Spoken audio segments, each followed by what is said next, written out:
अध्यक्ष, माननीय मुख्यमंत्री जी, सबका इस सभा में आज बहुत बहुत स्वागत। और मेरे प्यारे कार्यकर्ता भाइयों और बहनों,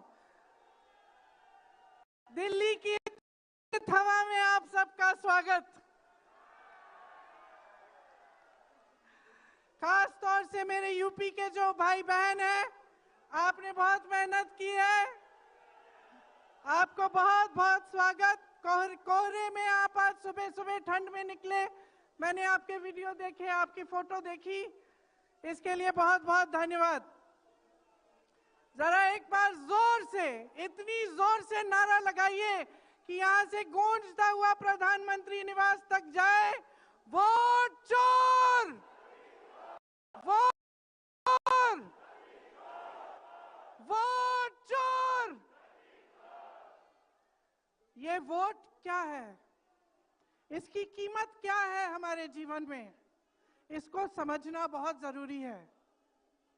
बहुत समय पहले जब आजादी की लड़ाई शुरू हो रही थी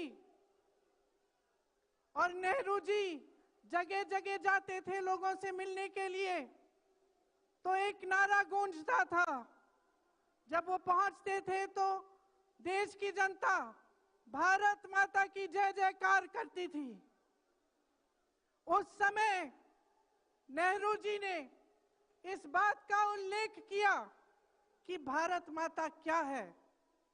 उन्होंने कहा कि भारत की प्राकृतिक संपत्ति, भारत की नदियां, भारत के पहाड़, भारत के खेत तो भारत माता है ही, लेकिन भारत की जनता, भारत का एक एक बेटा, एक एक बेटी, जो इस धरती का पुत्र है, जो इस धरती की पुत्री है, वे सब भारत माता के अंश हैं। वे सब एक तरह से भारत माता ही हैं। और इसी सोच, इसी भावना ने हमारे संविधान को बनाया। इसी भावना ने आप सबको एक एक वोट दिया, जिससे आपका सबसे बड़ा अधिकार सरकार को चुनने का, सरकार को गिराने का आपको मिले। इसी सोच ने, इसी भावना ने इस तरह की संस्थाएं बनाई कि लोकतंत्र को मजबूत रखें। कैसी संस्थाएं थी ये? न्यायपालिका, मीडिया, संसद, ये राजनीतिक दल जिसका हम भाग हैं, विपक्षी दल, सत्ता पक्ष के जो नेता हैं वो, चुनाव आयोग, ये सब जनता के हित की रक्षा के लिए बनाए गए। इसीलिए जब आज हम देखते हैं कि इन सब संस्थाओं को कुचला जा रहा है, तो एक एक भारतवासी को उठना चाहिए, जागना चाहिए और ये समझना चाहिए कि जो वार हो रहा है वो सिर्फ इन संस्थाओं पर नहीं, लेकिन हम सब पर, आप सब पर, एक एक देश के पुत्र पर, एक एक देश की पुत्री पर वार हो रहा है। और इसे समझना बहुत ज्यादा जरूरी है। आज न्यायपालिका दबाव में है। सारी मीडिया, मेरे भाई बहन मीडिया के जो यहाँ खड़े हैं, बेचारे मजबूर हैं। सारी मीडिया या अडानी जी की है या अंबानी जी की है।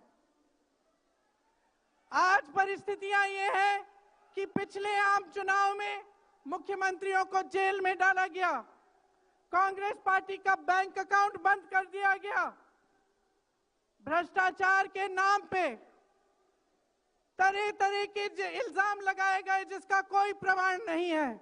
ईडी भेजी, इनकम टैक्स भेजा, सीबीआई भेजी, और जैसे जैसे जिनका दिल कमजोर था, जो सह नहीं पाए, वो इसकी उनकी पार्टी में शामिल हो गए, वैसे वैसे इनकी वॉशिंग मशीन उनको धोकर उनको पाक बनाती रही।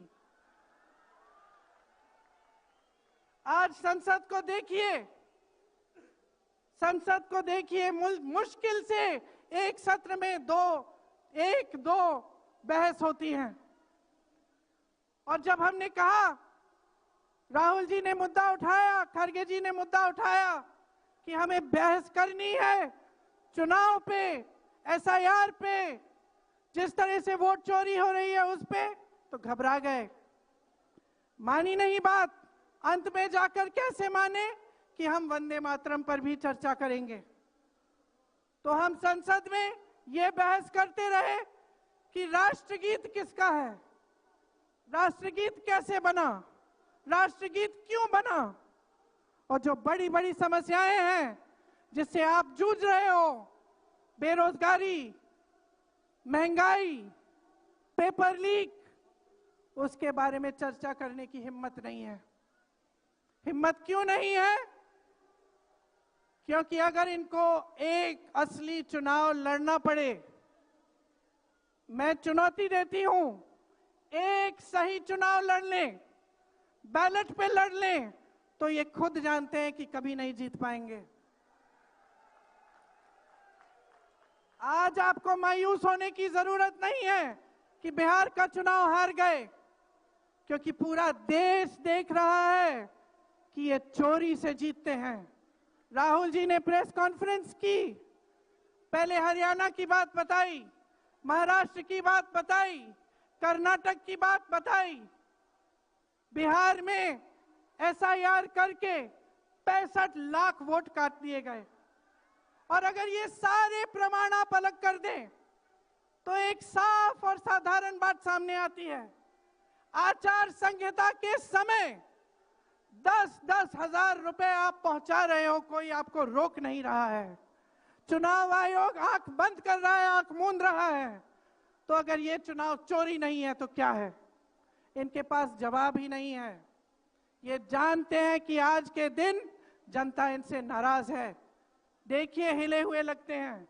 संसद में मैं देखती हूं, आत्मविश्वास घट गया है, आंखों में आंख मिलाकर नहीं देख पाते, सामने से गुजरते हैं तो यूं आंख झुका देते हैं।